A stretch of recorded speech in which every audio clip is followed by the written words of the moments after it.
السلام علیکم دوستو، کیا آپ کو پتہ ہے بچہ پیدا ہوتے ہی روتا کیوں ہے؟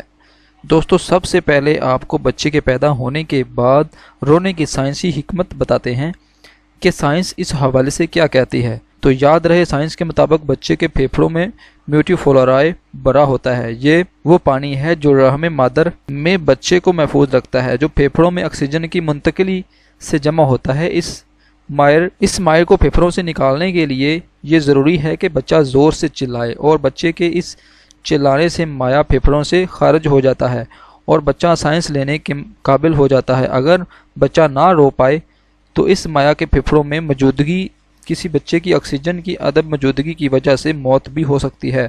سبحان اللہ! یہ ہے اللہ کا نظام کہ ماں کے پیٹ میں پھیپھڑوں کو کس انداز سے زندہ رکھا جاتا ہے، اور جیسے ہی بچہ دنیا میں آتا ہے اس کو اس نظام کے مطابق کام کرنے کے لیے خالی کر دیا جاتا ہے۔ دوستو، قدرت کے اس کے نظام پر یقیناً آپ کی زبان سے بھی سبحان اللہ نکلے گا۔ دوستو، آپ بھی کمنٹس باکس میں سبحان اللہ ضرور لکھیے گا۔ میں ملتا ہوں آپ کو اگلی ویڈیو میں۔ Good bye.